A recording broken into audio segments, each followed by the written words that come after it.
Hi, this is Paul Banas of GreatDad.com, and I'm really excited to have one of my first interviews I ever did on GreatDad.com. Dr. Robert Brooks who's a legend in a really what I think is a revolution in how we look at parenting. And Bob, I went back and I looked back at this book, which we discussed a long time, Raising a Self-Disciplined Child. And when we talked in 2007, my kids were 3 and 7. And then looking back at the book, what really struck me was you were talking back then about how you like disciplinary approaches, like spanking your child, not good. And you're like the very basics, which seemed like that was just 15 years ago, but still, I mean, I don't know very many people who talk like that. So I'd love to hear about your perspective on just how the world has changed since you started talking about these issues. Well, I'm smiling because the reality is certainly in the last year, it has totally changed. But it's interesting, that book, because when you mentioned right before we went on that you interviewed me in 2007, I was going to say, was that for the book Raising a Self-Disciplined Child? And then when you held up the cover, I realized it was. So just let me tell you a little about my thinking, and then the world having changed. With my colleague Sam Goldstein, back in 2001, we wrote a book, Raising Resilient Children. Mm-hmm. And in that book, we looked at what helps kids to bounce back and overcome adversity. How do you basically function competently when under duress? And there was a lot of fun writing that book. And what we tried to look at are what are the characteristics of resilient children? What is their mindset? So we would have guideposts as parents to help kids be resilient. Then, I can't believe that it took 6 years, but maybe 5. About 5 years later, so we talked about, one of the things that we really emphasized, but not enough in raising resilient children, was this whole concept of discipline. That you really needed inner control as parents, and you want to develop it in kids, to be able to develop what we call the resilient mindset. So that led us to sit down and do this book, Raising a Self-Disciplined Child. And, it's interesting, we really decided not to call it How to Discipline your Child, but we basically said this: we need discipline to reach other goals. Discipline stems from the word disciple. It is a teaching process. And so what we want kids to think about is, or as parents, how do we help kids develop self-discipline? Because for years I've been saying discipline is necessary. No child comes into the world disciplined, if you will. And then I had to look at, well, what's the main purpose of discipline? One is you want a safe and secure environment, but the other was you want kids to internalize discipline. So even when you're not there, they will think before they act. So we did that book. And in there, I talked about some of my views about spanking and some of the research about spanking. And I went over in that book, there are actually 4 main, I'd say, categories of parenting and discipline.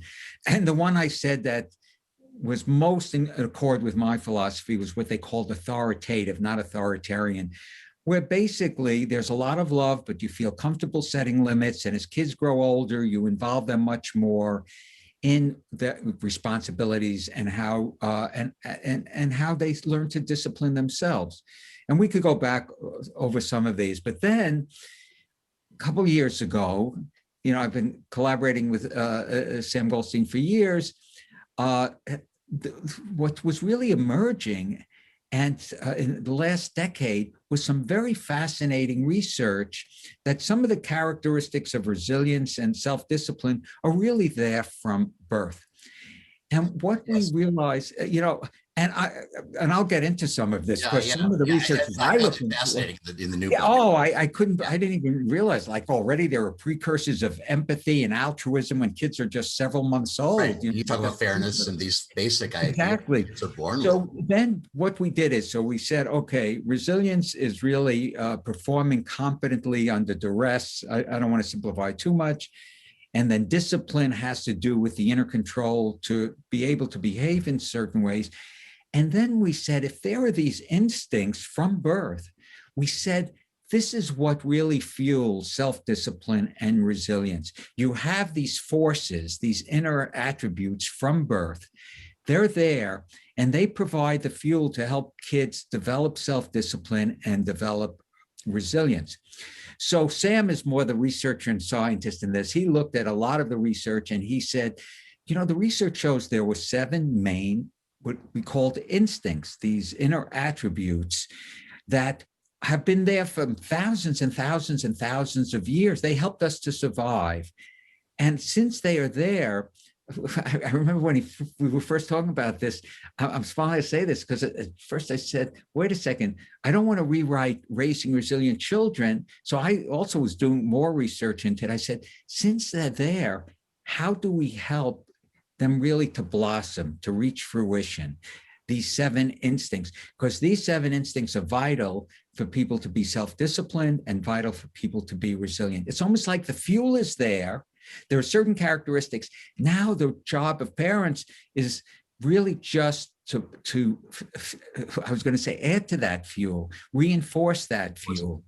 Yeah. And it was really, you could see me smiling. It was really fun, Paul, as I'm writing this, I'm still questioning some things and I'm saying, wow, this is an interesting study. Wow, this is an interesting study. These things, these attributes, these instincts, and they're not like instincts of building a nest, because some people, when I've mentioned instincts, they say, oh, it's just, it's almost there without thought. No, it's for us, it's an intuitive way of thinking and acting.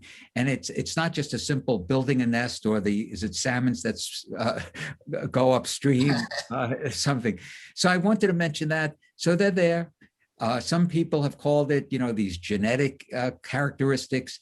And one of the people who looked at the book said, this is really good because what you're saying is there are these very important attributes that help in survival. They're there. So our job as parents, grandparents, caregivers is to understand them and find ways of nurturing them.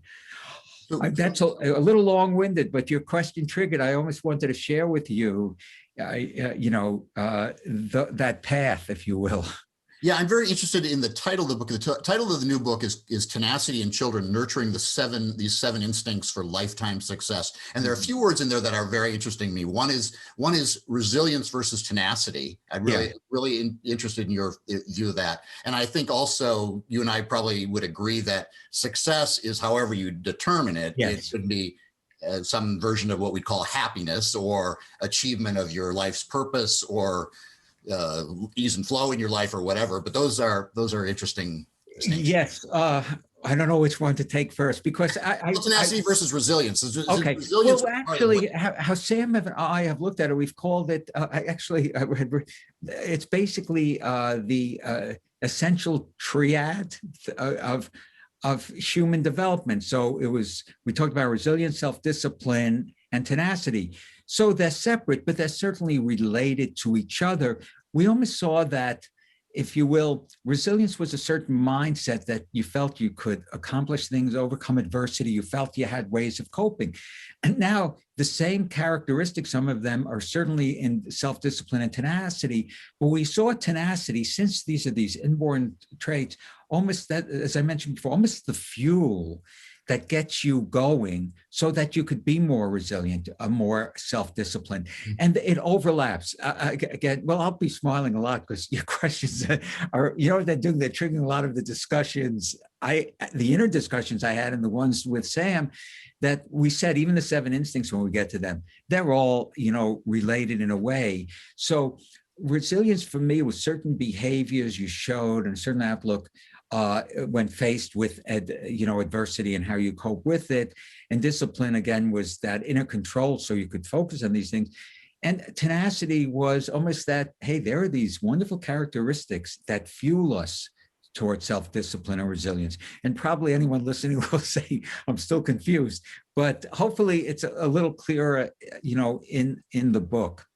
Well, I think we'll get into the instincts. I think Okay. those are super clear in the book as you go through each one of them and what they mean, and some of them are very self-evident, like empathy. Yeah. But the other thing I'm interested in is, I guess how this all developed. I don't know what I'm trying to say here, but Well, I wanted to get, while you're thinking, I wanted to get back to, you mentioned something about success and how it could be different. yeah. So I don't know if you want me to respond. Sure. Yeah. No, it's success and how we determine it, because I think a lot of people, especially in this world today, are thinking like, how's my kid going to get a good job? Why isn't he getting straight A's? I want him to be a doctor, and that's not always what is really success in. And no, matter of fact, what I love the question, and I will, I'll emphasize why and share with you why, is that, I had an intruding thought, so I'll bring up the intruding thought. There was some research done by Richard Weisbord at the Harvard Graduate School of Education where, and you'll see how it ties to the question you raised, where he gave a questionnaire to thousands and thousands and thousands of middle and high school students in our country. And what he found was actually somewhat startling. Maybe it shouldn't have been, but maybe it's more disturbing, that these middle and high school kids said that getting good grades in school, and I don't want to overly simplify this, but getting good grades in school was more important than being compassionate or caring. And part of it is, he also, Rich Weisbord, they gave questionnaires to parents who said compassion and caring is very important. But basically the kids' response was, if it's so important, why do we discuss homework and grades much more so than compassion and caring? So what your question really triggered for me is the following. Even when I discussed resilience back now almost 20 years ago in that first book, I really felt very strongly that you should not be discussing resilience just in terms of success, in terms of grades you get or your job or how much money you have. And in that book, I introduced the idea of that a major focus of resilience, and it's also one of the instincts here we talk about, is a major focus is really how caring and compassionate you are, like the research Weisbord did. And if you'll notice, when we get into the tenacity, a lot of it has very little, well, I shouldn't say very little, a lot of it does not have to do with the grades you get in school or what college you go to, because in there we talk about responsibility and accountability, compassion, empathy. And when I think about the research done at the Harvard Graduate School of Education, I think of so much of the emphasis on what are your grades and how much starting salary you have. I think we lose the ability to really be as resilient as we can. We certainly lose the ability to be as compassionate. So my view, when you say success, it's great if you have a nice job and, a lot of the things, trappings are wonderful. But what really, and I hope was captured in, in the new book, what really has, when you asked before, I had this intruding thought again about the evolution of ideas, is I've been writing much more since that book on discipline about our purpose in life, what brings meaning to us. I've been writing about it in terms of the pandemic. What are some of the things that really helps us to be resilient? And the instincts are there. It's how we bring them out. So success for me, and I think for a lot of people, but we get caught up in these other measures, has a lot to do certainly with compassion and caring and the purpose and meaning in life that goes far beyond, I'll say, some of the external trappings that we have. Yeah. And that's been certainly a big change for me. And it's been reinforced even more during this past year, connections with other people and what's really important in life. Yeah. Well, I think right now we are kind of still fighting out that battle between some of the values that you're talking about versus a time when we're very worried about how America is competing on the world stage, or whether baby boomers have coddled their kids by being too loving and caring and supportive, and whether you can go too far, and where what is the intersection of those two? Where I used to ask this question for every interview: was can you love your child too much? And I've always been very much arguing that you cannot give enough security and love to a child. That's just not possible. But I suppose there are situations where you could coddle a child too much and avoid them seeing adversity and not developing the resilience. Oh, yes. I was ready to jump in right away. I agree. I don't think you can love your child too much, but if the love borders aren't coddling or rushing in and rescuing them, and it's often out of good intent. None of us want to see our kids hurting, but we have to remember, like, a basic part of resilience, self-discipline, and tenacity, that triad, is really helping kids to learn from setbacks and mistakes. That's another thing, by the way, I've been writing much more about. How do you prepare kids for the setbacks and obstacles they will face? And probably I'm emphasizing that more also because, based even on the question you get, you know what it's like when people have said to me, I'm not going to be empathic towards my kids because then they'll take advantage of me. And I say, yes, right. I'll say, the best disciplinarians I've ever met are the most empathic, because they're always asking, how do I discipline in a way where my child will listen to me rather than resent me or, go against my wishes? I said, if your kid's not listening to you, it's really more of an issue of your effectiveness as a disciplinarian. So I'm really glad you brought it up, because I don't think you could love your kid too much. I think I may have written a little about that in the book, but when I get questions, can you spoil a 6-month-old if you pick them up? Yeah. I still get those. And I said, I don't think so. I really don't think so. But, I know there are all these questions and doubts. And I start with the assumption every parent wants to try to do a good job. Sometimes we go in different directions. I certainly, if you interviewed my 2 sons who are grown now, they could certainly tell you about a few times that I didn't follow my own writings in that regard. But well, I gotta say, I tried to follow all your writings, and that happens. Would you write a note to my sons? It does. In your book, they're just anecdotally, it was really funny. On page 100, you talk about the limits of love and virtuous responsibility, and that no kid ever thanks you for being like setting limits or whatever. My kids actually have. I've got a 21-year-old, and she said, I really appreciate the fact that you set limits, and we were, and it's a heartwarming thing when they finally do come back and say, thank you, Dr. Brooks. Well, no, that is really lovely, because I'll tell you a similar story. My son, Rich, was older than that. Oh, his whole field is social media. And I was asked to give a talk. And I just want to share this with you. Sometimes you don't know as a parent what your kids have heard. Yeah, you don't know what they're going to remember. Rich was the one who felt homework was optional while his teachers did not for 4 years. And so it was very aggravating on that. But the reason I bring this up, so I was invited to give a talk, Raising Resilient Children in the Digital World. And I said, you know what I would like to do? I'd like my son to join me. He lives in the Portland, Maine area. I live right outside Boston, so it's an easy ride for him.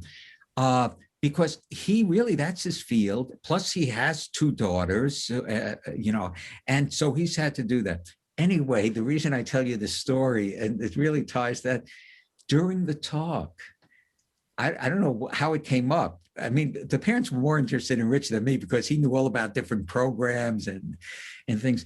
He said, my father, one thing was, I may have disagreed with him, but he really modeled a lovely moral compass or something, some words like that. Wow. And I sat there, my wife was with me because she especially wanted to hear Rich.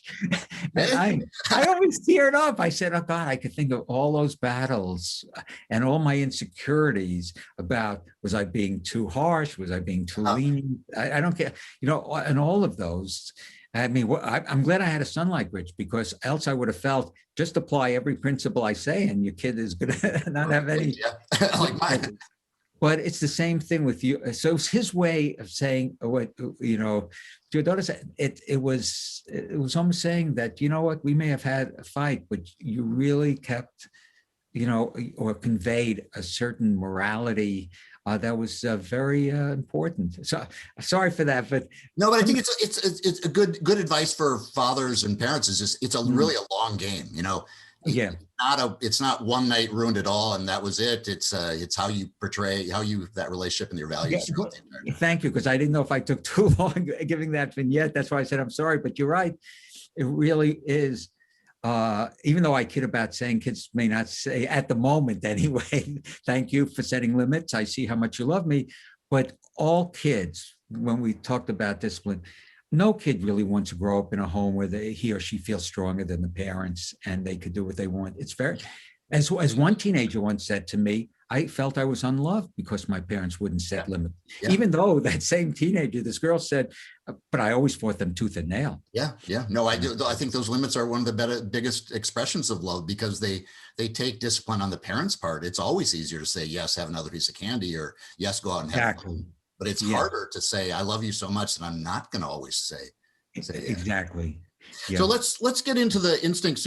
I'm just conscious of your time, Bob, is going through the instincts and where they came from and how I'm also interested because you say that they have implications also for us as adults at the same time as they have implications for kids.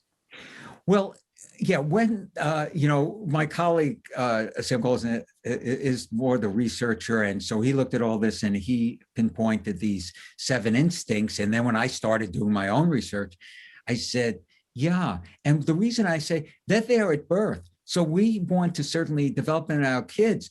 But if we're going to be effective parents, we serve as critical models. So in many of the chapters, each chapter is on a different instinct. I say one of the most important things is how you model these. And it's not like, here are 7 instincts, we're going to develop them, and then by the time you're 21, they're not as important. They're there through our senior year. Yeah. And some of them, in my research and other people's research, become even more important. So the 7 instincts were there. What really interested me, Paul, as we've been talking, is some of the research showing how their manifestations or precursors were there when the kids were just a few weeks old, some of them, or certainly when a kid was 2 or 3, which was very encouraging because I'm saying it's there. It's the seeds are there. How do we bring them out? So we listed the 7 instincts. We made clear that these are not instincts like building a bird nest, that, it's intuitive ways of thinking and behaving. And then we took each instinct, and we have, as all of our books, we have a lot of clinical vignettes in there, or vignettes, because I find many parents reading these books like to get a sense of, okay, what do you actually say and do with kids to help that way? And so the research I was doing is, okay, let me look at this. In whatever one was intuitive optimism. What's the research show? How do we help kids be more optimistic? And then that led to concepts like disposition. I won't go into all of them, dispositional optimism. So I said, there's a body of research out there that one of the other goals of writing this book was to try to bring it together in ways that were quite understandable, I think, and to really show that there's a lot of goodness in us, if you will, that has helped us survive over thousands and thousands of years, these instincts. Well, that was the thing that I was trying to remember earlier. Is that juxtaposition between what we think of as like the lizard brain and the stuff that makes us act out in defense, that some people say, you should conquer those kind of instincts, which is to be super suspicious and anxious and all the things that get you the next meal, versus some of the values that you talk about that are more leading to more of an evolved human being that can both fend off disaster and is aware of danger, but is also able to be what we call happy, more empathetic, more joyful, more calm, more peaceful, all those things that are better in life. We saved the negative for the last chapter. We call it the unholy trinity, and exactly what you said. There are some instincts that served probably our ancestors way back, that nowadays add to a lot of divisiveness or whatever, like a rigid adherence to belief. Maybe 10,000 years ago, you really had to have the belief the sun was going to come up in the morning or something. And fear of differences. People really, we don't know for sure, but, people stayed in their own tribe or whatever. So we looked at also those, and we said, it's not that they're bad. They helped us to survive. But nowadays, they often come up in the form of different isms like racism or whatever. So we said they are there.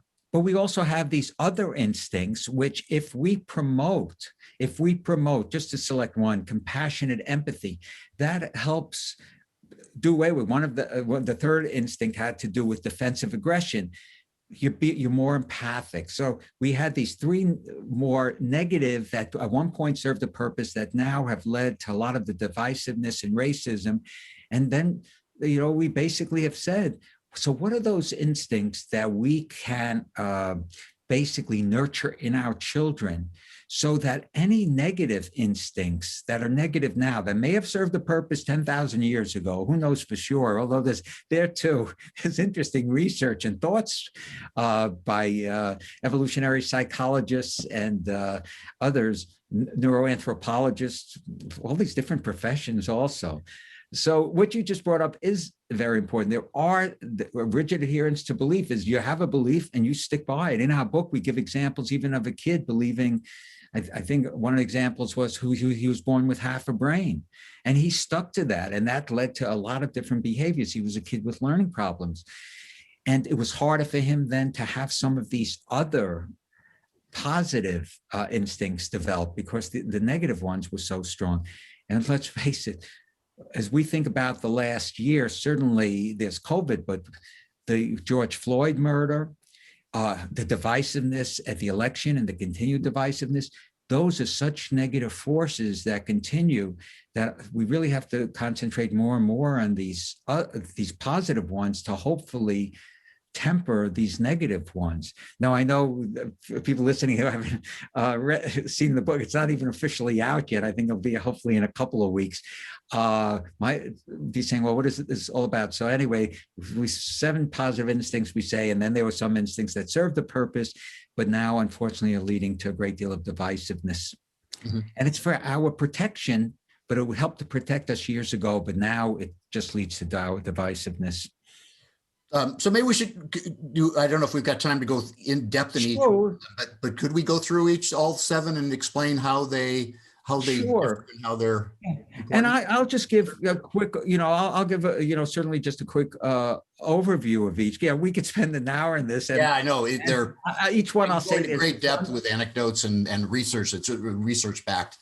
Yeah, as you saw in the book, there's at the beginning of each of the instincts. Really, what we've tried to do is put the research, very interesting, intriguing research, to support the notion of these are instincts, they're there. But we could start. So I don't know if you want to go in the order. I think we have them in the book, so I'll let you select them.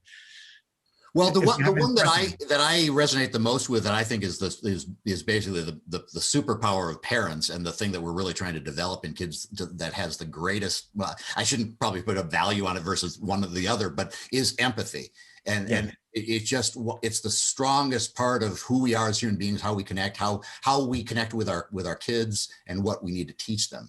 Yeah, a matter of fact, it's not. I don't want to say this because who's your favorite child? Who's your favorite?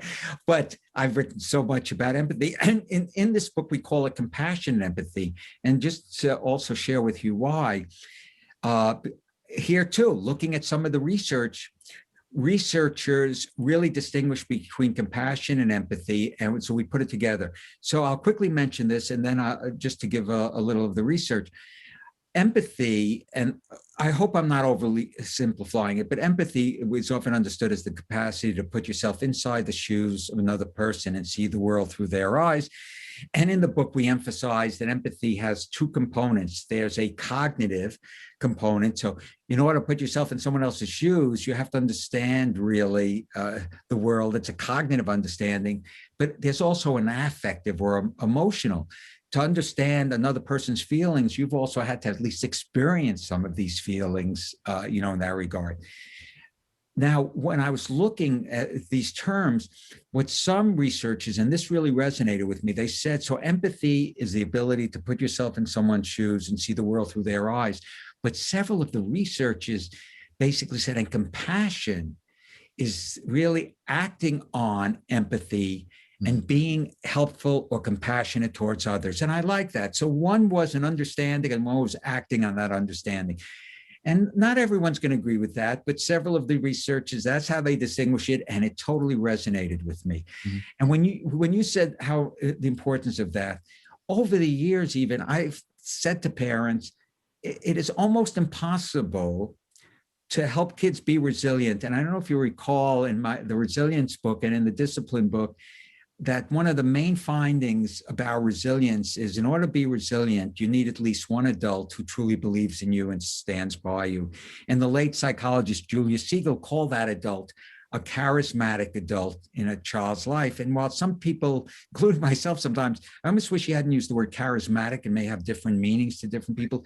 His definition, Paul, was nothing short of poetic. He says it's an adult from whom a child or adolescent gathers strength. And I love that. Yeah. And we as adults need charismatic adults as well. Now, why do I bring this up? So I say to parents, just like Daniel Goleman said, a key component of emotional intelligence is empathy. I said, we have to be more empathic. And over the years, I've developed a number of questions that my parenting workshops, I go like, and I'll mention them now, because just like yourself, I feel empathy is such a vital skill. I'll have parents write down what words would you hope your child uses to describe you? Because I say all kids have words to describe us, just like we have words to describe our parents, whether they're still here or not. Then this I've added, what do you say, intentionally say or do on a regular basis so they're likely to use the word you hope they use?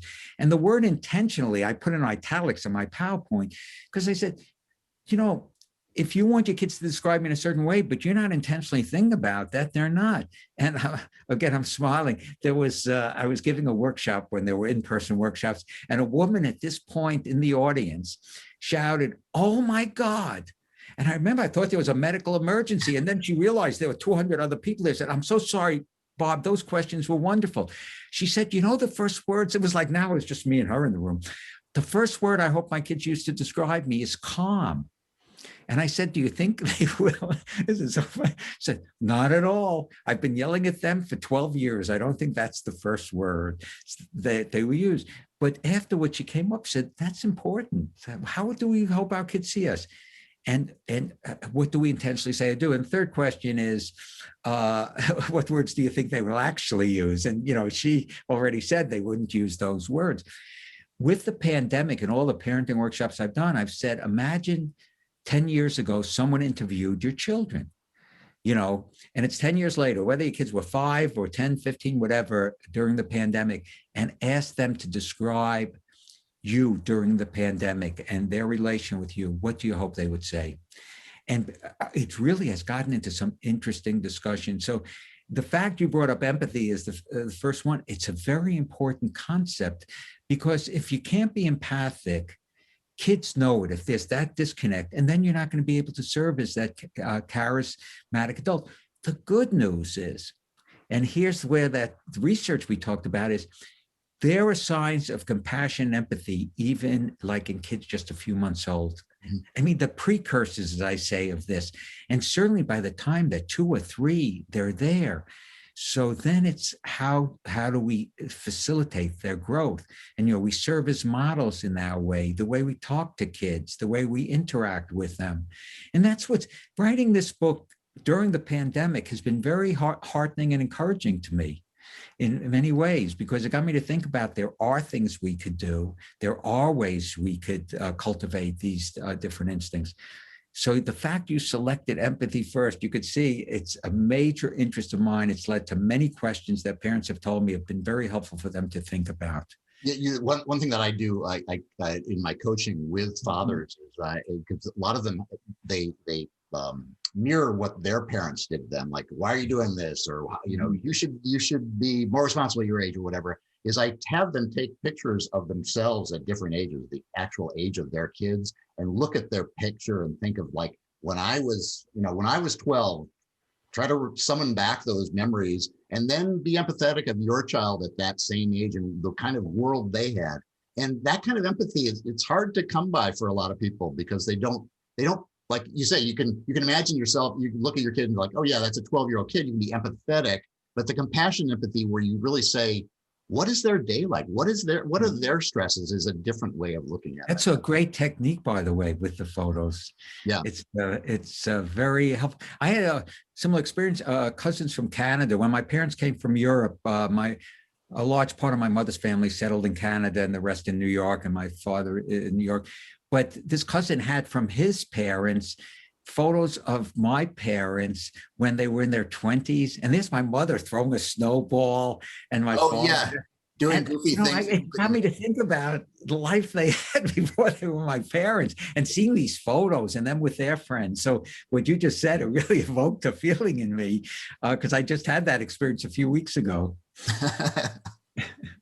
You also talked about how we determine what we think about as intelligence, which I found really a new way of looking at things, and I guess put it in a different way, what you call simultaneous intelligence, like book learning or academic learning versus what is reason and logic and what we're all born with, and how sometimes society determines who are the smart people based on the book learning too much to the extent, and trying to eliminate those cultural differences, which is important in our current. Thank you for bringing that up also, because, trained as a clinical psychologist, I gave a lot of what were called intelligence tests, like the Wechsler, and it's not to put down any intelligence tests, but a lot of them are really, the best way I could say it, measuring acquired knowledge. And so what we try to say under simultaneous intelligence, it's inborn, and it's how you start to put pieces together. And in the chapter, we give a lot of examples in terms of parents helping by, there's a problem and, how might you solve the problem so you become better problem solvers. And there could be kids who do, well, it could work either way, who do, very poorly on acquired knowledge. And we talk about the cultural differences, and especially in many ways, you're going to have certain kids who grow up under poverty and racism and have a much more difficult time with some of these questions, and yet may do very well on simultaneous intelligence, how to reason things out, how do things come together. So what we really try to emphasize here, and that's been one of the things about intelligence tests for me, even though I gave a lot of them because they were standardized measures, is what I used to say to myself, well, what are we really measuring? Where a kid goes to school and how well a kid does? And I used to say to myself, it's the old thing, who would I want on a desert island if I was stranded? I wouldn't necessarily be the person who could tell me George Washington was the first president of the United States. It would be the person who had much more simultaneous intelligence, who could figure out what is needed, and without tools, what we could do. So it was an interesting concept to include under these instincts. Yes. It really was. I'm glad we did. Several people like yourself have said that. And moving away from culture, that intelligence-based, I'll say, on much more the environment and much more on the schooling you went to and whatever, and this having much more to do with reasoning in that regard, which probably had much more to do with survival, because we talk about instincts helping to survive, than, well, first of all, 300 years ago or so, whatever it was, we didn't even have a president of the United States. It was before that. So some of these discrete facts were less important than some of what we would call simultaneous intelligence. Yeah, I don't think either one of us would discount the academic learning. It doesn't throw away the learning that we all would put in that academic intelligence part, but it's also identifying and valuing the intrinsic intelligence of a lot of yes, thank you for saying that. I wouldn't want anyone to listen and say, Bob doesn't believe you. Wouldn't want to throw away that. Learn any of these facts. They're very important also. But there's, it's like in different, it was like Howard Gardner, a psychologist at Harvard, who talked about multiple intelligences. We have different intelligences. And he said, in schools, it's mathematical, logical skills and verbal skills that get the most attention, which leaves a lot of other kids out who are very good spatially, who are very artistic. Yeah, and so what you just brought up, your comment is right on. There's all of these different intelligences, and one is we're talking about simultaneous intelligence. Yeah, I think more in this book, in the Raising a Self-Disciplined Child, you talk a lot about how kids get they go into the school set. Was it in this book or the new book? But you talk about probably knowing. I think it's in both. But they come in curious and wanting to learn and excited and everything, and then we beat it out of them by making it competitive or saying, no, it's great you got the A, but where's the A plus? Or and that's a tragedy in our system, I think. Well, that gets to one of the other instincts. Yeah, it's in this book, but I think it's in the other two, because I try to put it everywhere. One of the other instincts is intrinsic motivation, and this is a very important one for me, because I remember reading the work of us when I was in graduate school, a psychologist at Harvard, Robert White, who said one of the greatest motivations, and at that point, there was a lot of psychoanalytic theory that said sex and aggression. They were important, but he said within every child is a drive for effectiveness. And what he meant is you want to master your environment. You're curious. You're willing to try things. And it's intrinsic. And there too, without going into a lot of detail, because I know we'll run out of time, but what he says is it's a drive. We call, Sam and I are calling it an instinct. And what you just brought up is people say, well, if there's this drive, intrinsic motivation, what happens to some kids? And we say, well, in school, we right away set up extrinsic motivation. Who has the best grade? And we're going to give you this for this. And in the book, we actually have research to show that when you start to give a reinforcer to kids around an activity, it actually lessens their motivation, especially once you withdraw that. Yep. And years of research show that, and at a very early age. Now, that doesn't mean also, I want to temper this. I don't want anyone here to say, Bob feels you should never, give a reward. It's okay. But some of the best rewards are your smile, and just showing kids you love them, whether they succeed or not. So we talk a lot about intrinsic motivation, which I've been interested in for over 40 years, in terms of, I always ask, how do you create what I call a motivating environment where everyone wants to be? Yeah. And it really is it has to come from you. It's like the concept of flow. You get so into it. And and I mentioned that, in there. So it is, I think there are too many schools I've visited over the years, and certainly not all of them, where I think there's too much emphasis on rewarding kids for things that I think you would be better not rewarding them with external rewards in this regard. Well, I think in terms of spoiling your child, giving them a cookie is not spoiling them, but giving them a cookie every time they do something, that is where you get into problems. And it's the same way in the schools. If you give a trophy for every time the classic trophy for showing up, it's nice to say good job, but that's. I know. Well, we could get a trophy for every kid. And if kids are enjoying, to start giving rewards for not the research showed for activities you even like, it makes no sense. So what we say to parents is, you model intrinsic motivation, find things your kids are interested in, find their strengths. So what I call islands of competence, a term I coined 40 years ago. What are your kids' strengths? What are their passions? Build on them. Not every kid is going to be great at sports, but what are they great at? Not every kid's going to be great in academics. And so what we're saying is the motivation is there. And what we have to do is look at your kids' interests and passions and further those along. And again, as you know, we give a number of examples of that. Well, I think that's where it crosses over into the advice for adults, because if we all as adults found ease and flow, I mean, I could be doing a podcast right now, or I could be writing an article. I'd rather be here with you live doing a podcast. So, not to say that I won't write the article later, but ease and flow is just a key concept for all of human development. I think it's great that your research kind of underlines it. The other two that I wanted to touch on, just so I understand them better, is the difference between genuine altruism and virtuous responsibility, and how you differentiate. Yeah, they really are a lot alike. In our book, we probably in every chapter say these things overlap. So I'm just looking at my sheet. I know I wanted to see, did I leave anything out here? You should see the notes, just like you're looking at. I hope it doesn't seem rude. I said, which ones did we mention? Which didn't we? In terms of the altruism, that has and I'll tell you the differences as we try to say in the book, but I also say there's some, certainly overlap. Altruism really is giving to another person or helping without expecting in any way getting anything back. And their research was the serendipitous finding by a psychologist who found one time he was doing another study and he dropped something, and it was like an 18-month-old came and helped to pick it up because he couldn't reach it. He was holding something else.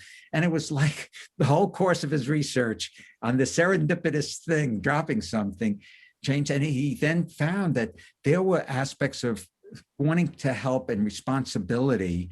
And this is where it overlaps also with compassion and empathy. We do try to make some of these differences. And virtue for us is a value. So there's virtue is, well, I'll stick with altruism now. So it's genuine. You want to be of help to others. It appears very early there. And kids, they even did studies where young kids, where the person could help himself, the kid could see it, they didn't rush in to help. It's like there was something going on where they could sense when you really needed help. And I just wanted to bring that up. That was another intriguing finding. The virtuous responsibility has to do with virtue with us for values, but the responsibility part, what we really try to emphasize there, Paul, it was the whole issue of taking accountability for your actions. That there are people do things and make up all kinds of excuses why things happen. So here too, there's research to show even young kids will take responsibility for their actions, as long as here we get the parents. As long as discipline is not harsh and the kid is afraid to take responsibility. And so what we try to capture under fairness and virtuous responsibility for, that you're really helping others. Genuine altruism, I'm looking at these, I'm feeling almost rushed, but genuine altruism, helping others. Responsibility is learning that there's going to be certain actions you take, and you have to be accountable for these actions. You can't make excuses. And it's a very important part of survival, because if you're always making excuses, then you're really not going to hold yourself accountable and change your behavior. I'm sorry if it got a little muddied there, but there are differences. We strongly mention that there's some overlap. It's not, they don't stand by themselves, but the reason we wanted them to be separate chapters is to say there are different things you can do to reinforce them. Yeah, so I hope there was a little clarity there.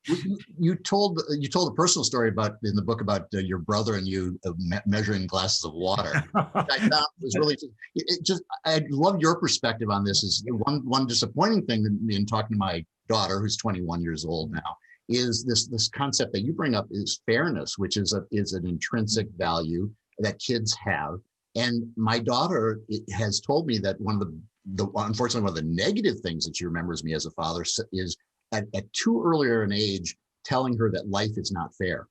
And I regret that now, but I think I was blinded by it. I was trying to impart a piece of wisdom that life doesn't always work out the way you do, but what way you'd like it to be, which is this intrinsic idea. But I don't know when you would talk about the fact that life isn't always fair. So I'd love your opinion on that. No, this is it's a wonderful question. The example was with my twin brother, when my mother used to bring over glasses of water from the faucet. Love this. And we would bring the two glasses together, and we'd let her know if one of us had more water. The one who would let her know would be the one with less water. My mother would say, "It's free. I'll get you right. Was your mother a social scientist?" Yeah, I'll tell you, she wasn't, but she was. I mean, intuitively, I'll say the issue, because again, what is this? The fourth, fifth time I say I'm smiling because I've heard of my kids. One of the things I've said about, which I've seen in terms of saying life is not fair, is, and not that you did this, but it's interesting what our kids remember on this is.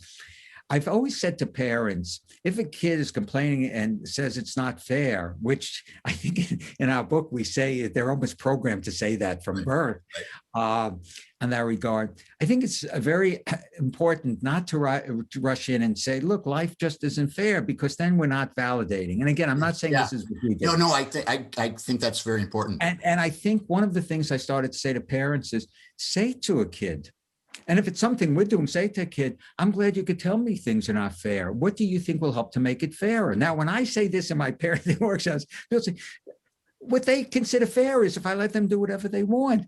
I say, you don't really have to do that. You don't have to go along with them, but you can say, what isn't fair? Maybe we could work on this.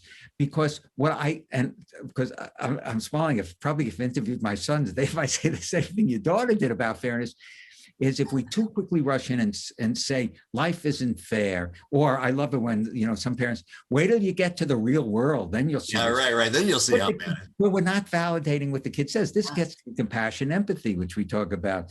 You first validate. Validation doesn't mean you agree, and also just say, "I'm glad you could tell me. I'd rather you tell me. Let's see if there's anything we can change. There may not be in this regard." So I think then kids feel they're validated. I think what your daughter's bringing up, probably my sons would mention some of the same things, because I said that is, you really didn't listen. I'm telling you things aren't fair, and you're telling me life isn't fair. So some parent might say, so I'm just agreeing with you, but the kid is feeling not that way. Not that way at all. It's the same thing. I've seen well-meaning parents in family therapy where one teenage girl said, for opening comment, I'm feeling depressed. Her father didn't say anything, but the mother right away jumped in. And the mother was a lovely person, but had difficulty accepting the girl's distress and said, honey, there's no reason for you to be depressed. We love you and whatever. The girl didn't want to say anything else, Paul, during that session, because she's saying, I'm depressed. And the mother's saying, there's no reason to be. This was a loving mother. It was her own anxiety, not wanting to see her daughter so distressed, trying to be encouraging, but of course it backfired in that remark. But over the years, my brother and I stopped measuring the water. Oh, that's good to hear. Yeah. Well, I love the fact that in your book, you really invite parents to have these kind of conversations, and this distinction between authoritative and authoritarian, I think is really important in how people look at it. And the fact that you can ask your kids directly, like, do you agree with the way I'm doing this? What would you suggest? If you think 10 o'clock is too early to go out, what would you be? If you were in my position, how late do you think I should let you go out? And those types of conversations can be had at almost any age, and you can get real agreement from them and buy-in that you wouldn't expect. Yeah, some parents are hesitant to do it, but I'm so glad you brought it up, and we give a couple of examples in the book of that. I like the nagging one. The nagging. Nag is one of my favorites. I always say to parents, and you may be alluding to that. Here I am loving it, because some parents think I'm crazy. I say to your kid, do you think I'm nagging you? And many parents will say, what are you, crazy? Of course they're going to think. I say, yeah, but then you could say, oh, I'm glad you could tell me, because I don't want to nag you. So we have to figure out, what we could do. So I'm not nagging, but you're also following through with something. And you know what it is? I've been writing a lot. Could be a whole other book on how do you prepare people to hear a message so that there's not a knee-jerk reaction. So that's why I brought in nagging. If you say to your kid, do you think I'm nagging? Then anything else that follows, I'm telling you, they're not going to have this knee-jerk reaction. Or even when I do therapy, I have something to say to you. Let me know if you disagree, especially with adolescents. They're always going to disagree, it seems like. But the fact you said it, invited them, it really helps that. It really has a lot to do with what I call empathic communication. It has empathy again, preparing people to hear a message in a non-defensive way. Because one of the negative, instincts we talk about really has a lot to do with, this rigid belief that this person is going to just say negative things to me. So preparation, I've been doing a lot of thinking about it in my clinical work and parenting, and how it could play a very important role. Yeah. Boy, your questions have triggered me all over the place. Thank you. Well, I would love to just talk with you all day long because you and I are in sync in so many things. I've learned so much from your books, and this last book, Tenacity in Children, Nurturing the 7 Instincts of Lifetime Success. I think there's just a lot of great stuff, and I love the way you clearly are an academic. You've studied the research, and you and Sam Goldstein have looked at the data. This is not a self-help book in that classic vein, but there's plenty of self-help and actual examples, things to do, tips for parenting that I think give any parent new insights. Really, congratulations. Thank you so much. And this hour has flown by. It's just a pleasure to be interviewed. It's very therapeutic for me because I've laughed many times as we've shared stories of our kids and even around serious topics. So I would hope is that this book, born out of, I'll say, the pandemic, because that's when it was basically written, will be helpful to parents well beyond that as we look at, how we help kids to be and to stress those things, compassionate and caring and altruistic, those wonderful qualities that really lead to a great deal of survival. Thank you so much for having me on. Thank you very much, Dr. Robert Brooks, and your partner, Sam Goldstein, for this book and for taking the time with us today. My pleasure. Okay. Take care. Bye.